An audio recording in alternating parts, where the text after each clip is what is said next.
For the second interview for Global Rio, I contacted a friend in the Philippines. I spoke to Ramon King, one of the sales team leaders at ALVEO, a subsidiary of Ayala Land, the largest property developer in the country. I originally met Ramon at a property show in Hong Kong over 2 years ago, and I bought a property through him that is presently under construction. It will be completed in the fourth quarter of 2017. The building is now sold out, which is typical for ALVEO projects. They typically go on sale about 4 or 5 years before completion and are often sold out well before they are completed. On my property, the recent sales price on some resale units on lower floors were occurring at price levels that are about 17% above what I agreed to pay 2 years ago. To buy the property, I am paying monthly installments with a 50% balloon just prior to completion. Some buyers will cover that through borrowing under a mortgage, and they might expect to pay an interest rate of perhaps 5 or 6% per annum. I asked Ramon to give us a very basic introduction, covering the sorts of questions that someone might ask who is looking at buying property in the Philippines for the very first time. Oh, hi, Michael. I'm doing good. I'm great. Okay. I just wanted to start if you could tell us a little bit about yourself and your company. Okay. My name is Ramon King, and I work for ALVEO Land. And I started with a company about roughly 7 years ago in 2009, right after graduation from college. And ALVEO Land is a wholly owned subsidiary of Ayala Land. Under Ayala Land, we have 5 different companies or brands that focuses on different segments. So out of those 5, ALVEO is focusing on the A and B markets. So ALVEO Land has been in the industry of real estate for about 14 years already. So it's a fairly stable company. And over the past few years, we've been doing very well. And we're currently the number 1 in our segment for the past 3 years. And currently we have about projects in different parts of the country, in Luzon, Visayas, and Mindanao. So basically currently we have about 20 projects that are ongoing. And my focus is mainly in Metro Manila, especially in Makati. I was very impressed when I studied a little bit about the background of Makati and discovered that the land was acquired originally by Ayala Land decades ago, and it used to be swampland or a bay. I think it was called Sugar Bay. And so your company is by far the dominant player in the area of Makati. Is that right? Yes, you're right. Ayala Land has been the forefront developer in the country, and what you said about Makati is true. Before Ayala Land started in Makati, Makati was a swampland, as what you've mentioned. And during that time, it wasn't the financial district of the country. The central business district back then was in Manila, specifically in Ermita. But Ayala Land started this vision of changing Makati into the financial district of the country. And it's by now, I think, the most valuable land in the country, isn't it? Yes, it is. You're correct. And I think our listeners in Hong Kong can basically imagine Central, and this would be the equivalent central business district in importance for the Philippines is Makati. And as I went back after 25 years, a few years ago, I basically found myself in an area that looked a lot like Central, and I was very impressed. So your company has been very well established and very well respected in the Philippines. But I'm wondering, in terms of Hong Kong buyers, They probably heard of Ayala, but they may not have seen very many projects. Hmm. What sort of buyers do you have? Are they all in the Philippines? Not all, Michael. We do have foreign investors who purchases properties, especially condominiums, because foreigners can own condominiums in the Philippines, except for, of course, land, because by law, foreigners aren't allowed to own or acquire land in Philippines. But for condominiums, it's possible. So So in there's a terms of limit, isn't ratio, there? Up to a certain percentage of the building can be owned by foreigners? that's right. Since condominiums in the Philippines are governed by corporations, condominium corporations, there's a maximum limit of ownership, which is 40%. So at any given time, maximum 40% foreign ownership is the limit. Okay, so once you have a condominium, you Hmm. start selling to foreigners, Right. and do you ever reach 40% on your projects typically? In some of our projects, we did reach that threshold. So what we did is we restricted the selling of condos to foreigners. It happened in one of our projects in Bonifacio Global City about 2 years ago. So we had to limit the number of foreigners. Which Specifically, which these were, project was that? I know we don't have a lot of uh, time, but it would be interesting yeah, to know which one it was. this was our project in Bonifacio Global City. The name of the tower is Verve Residences. And if I'm not mistaken, it was Tower 1. So during the launch of this particular project, we had plenty of buyers from Singapore and Japan. And that's the reason why we reached 40% threshold for that particular project. But that is unusual. Most of your other projects will be what, like 20, 30%? Yeah, around that range, about 20 to 30% are foreign ownerships or foreign buyers. Sorry. Okay. Well, Hmm. you're well established then in Singapore and Japan, and since you and I have known each other, you become more interested and more. We've seen you more and more coming to Hong Kong, but it's Hmm. still probably not the biggest buying market for you yet. I guess it would come after Singapore and Japan. Is that right? Yes. Okay. Of Um, course, we have a lot of buyers from the U.S. too. are those what Philippine nationals who are working overseas? Yes, Philippine nationals were buying overseas, and some Americans, like Filipinos, married to Americans in the U.S. Oh, that's interesting. Yeah. Okay. One of the issues that's come up quite a lot, and I think it's worth tackling in this introduction, is that there is a tax, a capital gains, called a capital gains tax, when Mm-hmm. you sell a property in the Philippines. Can you talk about that? Yeah, you're right, Michael. There is what we call a capital gains tax. It's actually a 6% tax on the gross amount of the selling price. So it's basically, I think in your terms, it would be called a sales tax, because regardless of how much you sell it for, even if you make a gain or not, you will still be required to pay this 6% on the selling price. So even if you make a loss, you're still paying that. Is that right? That's right. That's right. Okay. You'll have to pay that, and I think one of the main reasons why our government instituted that type of tax is to prohibit or limit speculation.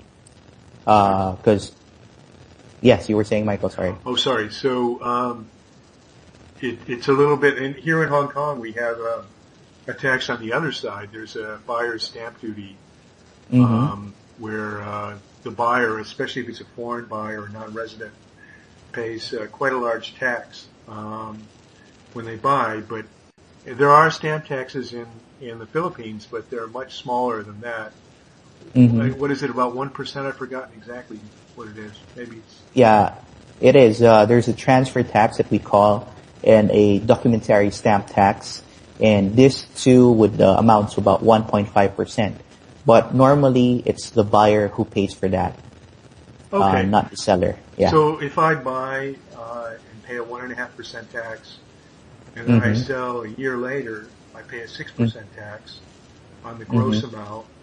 So Mm-hmm. I'm out of pocket 7.5%, and I have some other transaction costs as well, like commissions and so forth.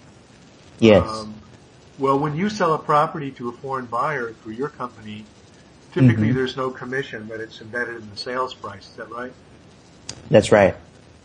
But if I go to sell the property subsequently, how much tax, how much of a commission would I expect to pay? The average is about 3%, but there are some sellers who would give a higher commission of maximum of 5%. But 3% is acceptable. It's the going rate for commissions. Okay, so if we add up all those costs, it's probably around about 10%, Yeah. which is pretty high. How many years would you say you would expect your customers to hold the property before selling it? Yeah. Here, most of our projects are what we call pre-selling. So usually we sell it I think in Hong Kong, what you do is you just have to wait for, let's say, 2 years, or you buy the property ready for occupancy. Is that right, Michael? That's fairly common, yes. Yeah. But here in the Philippines, common practice of most of the major developers is to sell pre-selling. So normally we launch a project and then we sell it, and it usually takes about 4 to 5 years to finish the construction. So in that time, in 4 to 5 years, you'll have to wait for that period of time and make, monthly installments through the developer. And at the end of the 4 to 5 year construction period, you'll get the unit. So in that case alone, you'll just have to wait for at least 4 to 5 years before the turnover for most of our projects. And after that, you'll be able to rent out the unit or sell it. So in that case, in terms of how long do you expect to hold in order to make a profit, or I would say normally every year would have a price increase for our projects on the average of about 3 to 5% historically. So if we're talking about recovering that 10% cost that we mentioned earlier, we're talking about at the very least, about 4 years. Yeah. So if it's 3 years, 3% rather, times 4 years, you'll be able to get 12% already in terms of appreciation. But if it goes up 5% every year, then we're talking about 20%. So there's already a 10% gain. So that means, although you're not, getting the property that you're paying for, the good news is the valuation might be going up while you're paying the installments. So That's by the right. time it's That's right. completed, it's not only worth what you paid for it, but it's worth more. And that Yeah. extra value, with any luck, should more than cover the transactions costs. Is that right? Yes, that's right. And I'd like to share an example wherein, in my own experience, about 4 years ago, I purchased a property in ALVEO, specifically in Bonifacio Global City, in Surrendra. So I bought the property for about a 1-bedroom unit for about 7 million pesos. And up to now, I'm still having installments on the property. It will be finished the payment term will be finished by June. And as of this moment, the price of the property is already 11 million. So in roughly about 4 years' time, the property has increased by more than 50%. 50. So, yeah, more than 50%. So that was the case before, because in Bonifacio Global City, during that time when I bought, it's not as developed as it is right now. So we have those types of opportunities available for our projects in like Makati, especially in the newer areas that we're developing. Well, Ramon, what I'd like to do is maybe do another second interview and talk about some of the projects Uh-huh.